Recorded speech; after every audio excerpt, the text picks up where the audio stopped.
Shalom Bracha, good morning, Morai, Verabosai. Let's turn with Siyata Shmaya towards the end of this week's Parsha, Parshas Vayetze. We're holding in the 6th Aliyah, Perek Lamed Aleph, Pasuk Yotes, and Torasenu HaKadosha relates as follows: V'lovan holach ligzos es tzono.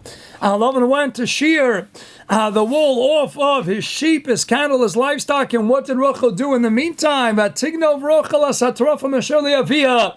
Torah set the stage. How was it even shaykh that Rachel should be able to succeed in stealing? She saw her father go off into the distance, take care of the act of wool shearing, and then what? She stole the Terafim. Hasher li'avia, writes Rashi, based on the Medrash and Bereshis Rabbah. V'ektinov rochel as hatrafim from the hafresh avia me'avodah zara niskavna. What was her intent? To be mafresh me'isr, to go ahead and steal the avodah zarah that her father was worshiping. Writes the Sifsei Chachamim. How do Chazal know this? Dim lokein asher li'avia miyusar. Otherwise, mention of asher li'avia is completely superfluous. Why the additional two words asher li'avia that belong to the father? Dahainu, to share with you that her sole exclusive intent was, I want to steal it, not stam ma'isa geneva, but hiskavno le'afrushe me'isura, to separate her father Lavan from worshipping avodah zarah. Now again, the Ramban cites Rashi. Ramban says, Efshar maybe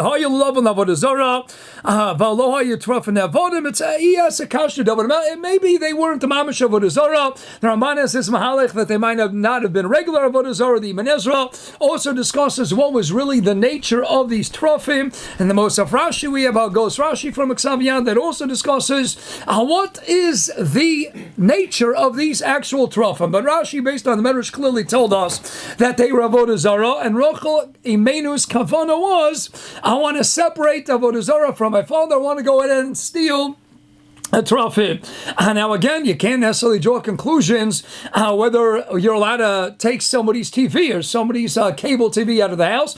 Tshuva by the Shvus Yaakov and others. Rachel is different. This is mamish avodah zarah. We're not talking about stam, taking a davar like a TV or certain other reading material. We're talking about something that's avodah zarah, where we have a tzivoy, habeit beidun. You have to go and destroy it. Mela, she donned for herself, this is what I must do, and she steals the Terafim. Let's turn to a Maharal. The Maharal Miprag on the Rashi in his Gur Aryeh. And he tells us the following. He says, Kach pirshu b'reishis rabo lifrosh osa me'avodah zarah neskavna, quoting Rashi based on the Medrash.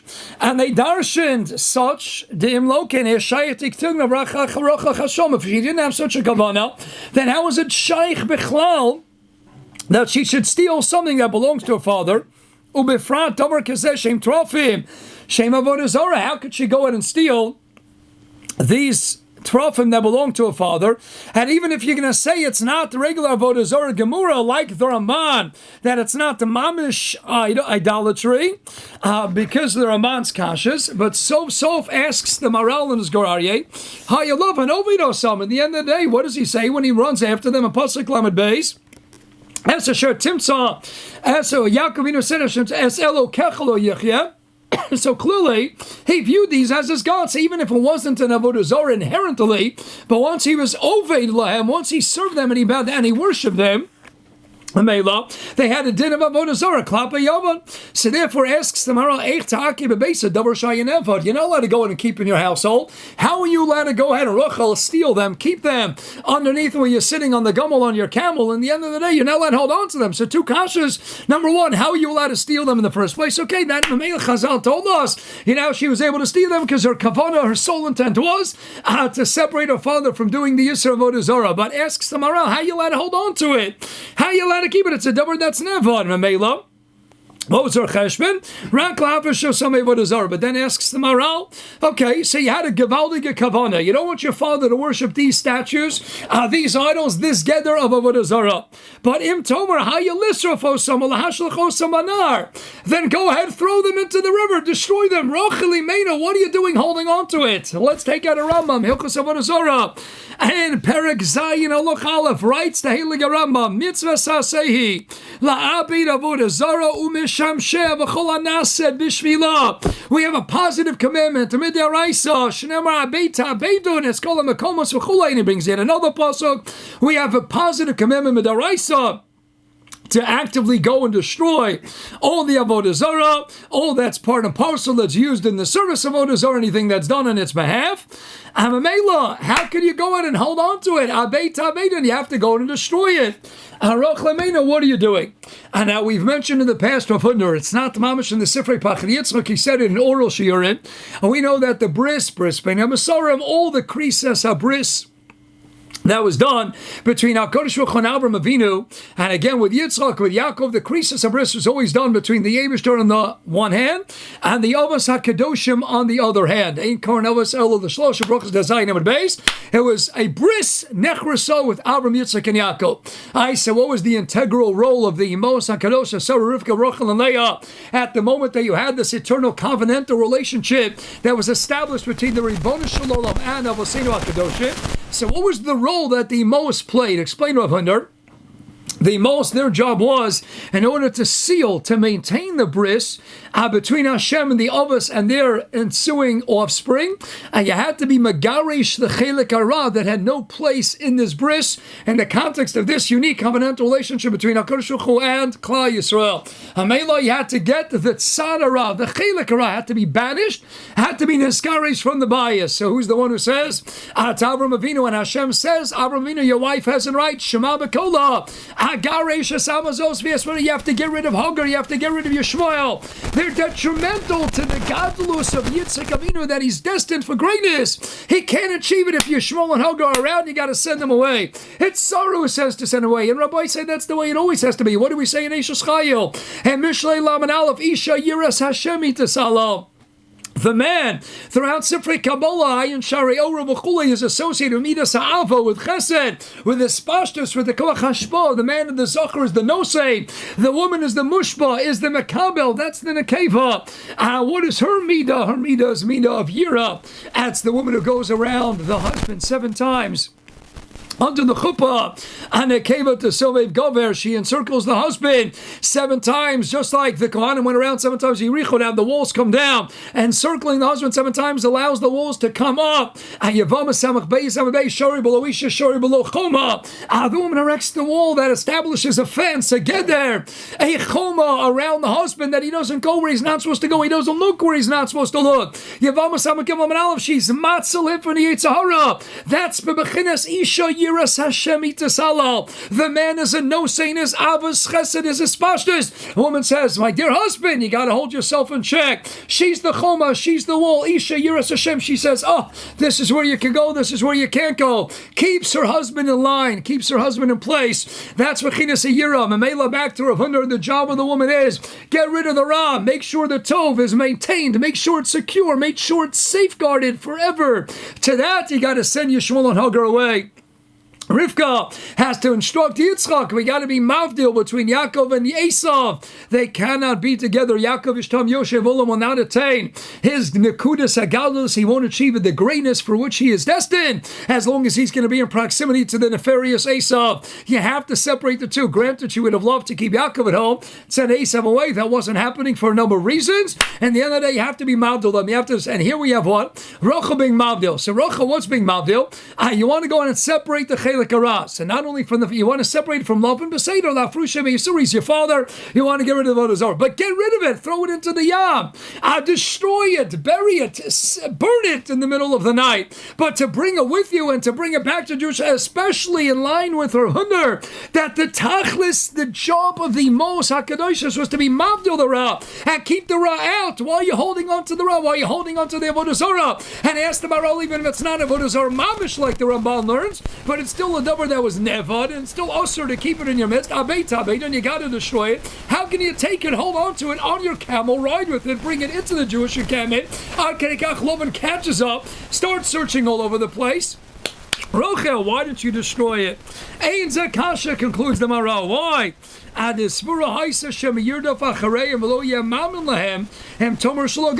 You know what's going to happen? As she predicted, Such was the case that her father's going to go looking for these Terafim and he's going to run after them. And maybe he won't believe his daughter. She would be allowed to lie in such a case. But maybe he wouldn't believe it that she didn't steal it. And he would hold them back as we see was taking place. He would hold them back. Maybe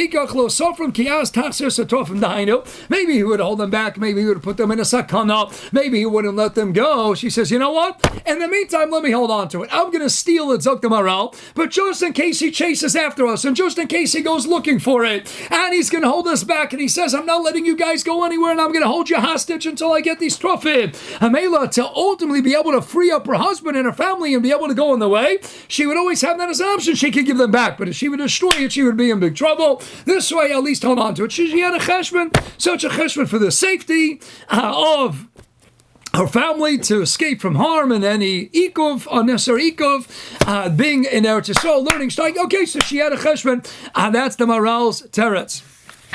Now, the Toldus Yitzchak has a different teretz. He says, Pasha, he says, imagine the scene. Yaakov has a whole big family now. He didn't just have a family. He had all the livestock, and he had many shvachas avodim. He had many servants. He had people all around the place. Remember, this wasn't like, you go into your own tent, you can do whatever you want. Lamaisa, you had tons and tons of people. She stole the Terafim when he went out. So no rights to Toldus. It's a mistama. She didn't have a chance to go in and burn it. You can't just take Terafim and burn it in 2 minutes. There's no microwave oven. Just go and cook it in an instant. They didn't have water nearby, a sea to go and throw.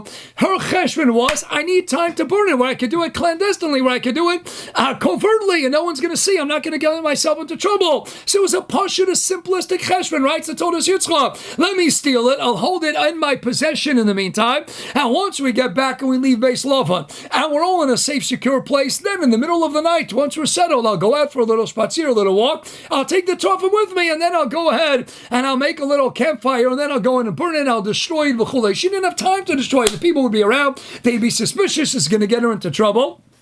Amela, you wouldn't have that issue if she holds on to it and then she'll wait for an opportune time, an opportune moment, and then she can go and dispose of them. Kid a boy, but Lamaisa, you have to destroy it right away. So then we have another teretz anyway. Sefer Chinuch makes it very clear. Mitzvah, Tov Lamed Vav in 436, that the whole Inyan, burning it is only when it's Yadeinu Ala Yona. The Hainu, we have the ability to go and destroy. And for the end of the day, we don't have the ability to go and destroy right away, or they're going to catch us. So again, something that you could use with the teretz and Maral. We don't have to go ahead and destroy. Eytan says when we have the ability, we're not going to put ourselves in sakana. We're not going to go ahead and be threatened by the goyim. If we could go and destroy it in such a way, and we have the koach biyadenu, that's already a different story. If we don't have the koach, we don't have a koach. In addition, continuing in the Rambam Perek Zayin Lachalef, ube'eretz Yisrael mitzvah lirdav achareh achin evados v'katzenia. There's a din miyuchan Eretz Yisrael to see to it that all the avodah zaros, all the idolatry, is completely eradicated. That it's erased legamri from kedusha. Then we should go out and destroy it. We don't have to run after it. So this is in Charan, this is Chutz La'aretz, where she stole it. Tigno brochas atrofim. Amela, there's no mitzvah to go running after it, to go and destroy it. If you can, you can. And if you can't, you can't. So again, what was her yichaylis? We have the Maral, the Gorarie, and we have the Toldus Yitzchak. And again, you could come onto the schilek of Eretz Yisrael also, that she didn't have to destroy right away. And we were talking about a Chutz La'aretz. L'maisa, l'maskona de milsa. Rabbi, so we conclude, we understand now what her cheshbon was, Rashi, and we have the Maral's question. We understand why she didn't destroy right away. We have 2 or 3 different approaches. In the end of the day, so why did Rachel get punished? What happens? Lavan sure enough catches up to them, and Yaakov says, whoever went ahead and stole them, the person's going to die. And Rashi tells us this was the siba why Rachel Imenu had to die in the derech, because Yaakov Nakusa. At the end of the day, Ever kavanas will the shem shemayim. Now, frushe meisura. Why should she get punished? That's such a takala, such a milchol, that she was put in a situation where her dear husband, here she is, the ikar, the akeres abayis, and Yaakovina the bechir shemavis shkoga yotze piasholit. He says, mamish this call, it has to come true. Kill us chacham afilu b'chinam afilu atznaiba and the makas tafyud. In the end of the day, it's got to come true. And what happens? She dies on the derech hafrosa, derech beis lechem. She dies in the but she had Gavaldiga Heilige Kavanas. That's the most. I want to come La Frusha Misa. I want to be Megarish the Chelik around, not only from my family, but, and we saw her Cheshvan, she couldn't do it right away from her family, but that was her intent. Obviously, as soon as she could, she destroyed it. In the meantime, she cared about everybody, even her father, Lavan. I want to get rid of his orders. So what did she do wrong? Let's tune in to a Chida. Chida wrote the Machzik Bracha and the Shiroi Bracha and Yoredeya Simon Reish Mem Aleph Hilchos Kibbut Avei. Reish Mem Aleph discusses the halachas of Dine Makom Akala Avavimo and Sif Dalit Hayu Avavimo Rishon Gemurim V'Ovdei Avodah Zarah Ovdei Aveira. What if a person's parents are Chman al completely wicked people? Ovdei Afilu Mardinim Lariga and the Yotzim Larig still also the Hakaisam the Kolala. You're not allowed to hit them. You're not allowed to curse them. Writes the Chida, and he talks about this in his Pesach Hanayim as he references. Well, listen to the Shirei Bracha. He cites a Zohar. Writes the Heilige Reb Chaim Yossi David Ozalai Amru Bezohar Chelik Aleph Sof Daf Kuf Samach Dalid to Rachel Imenu Alei Shalom Nansha. Why did she get punished? Al Shet Siyaro Lalav and Avia, because she caused Tsar to love her father. Avshin Iskavnu Lafrisho Me Avodas Kachavim. She had Heilige Kavanas L'Shem Shamayim. She wanted solely to separate him from worshipping idols, but she caused Tsar to her father Lavan. V'lachein Meis the Chida Pi the Zohar, she wasn't Zoicha the Razer Binyamin or Benyamin. This Gavaldiga son, she died early, she died on the Derech. She's buried Derech Beis Lechem. Half-live a fellow, why? She had Gavaldiga Kavanas. But Siyar Ololov and Aviyah Yasira Boisai, how careful one has to be when it comes to Kibbut Aveim. And Afilu Rishon Gemurim Asur Lahakas, you're not allowed to curse, you're not allowed to hit. And you know what? You're not allowed to cause them tsar. They have to find a way to do it where it's not going to cause tsar, but to cause tsar to Lavan. And Lavan Arosha, Lavan Hubilam, Lavan. And you call him, but he's your father. And that caused a punishment to Zayt Tzadekis Hashem is Medaktik. V'tzadikim Kuchotasayra when it comes to Kibbut Aveim. Can't play games. How careful or cautious we have to be to stay away from any slight chashash of causing even the most minimal tsar. I know the sugyas kedushin lamanal dom and the scene of a it can't cause them pain. Be extremely careful. Rochol nensha al shagorim tsar ladov and aviyah. How careful we have to be. Kibbut Aveim.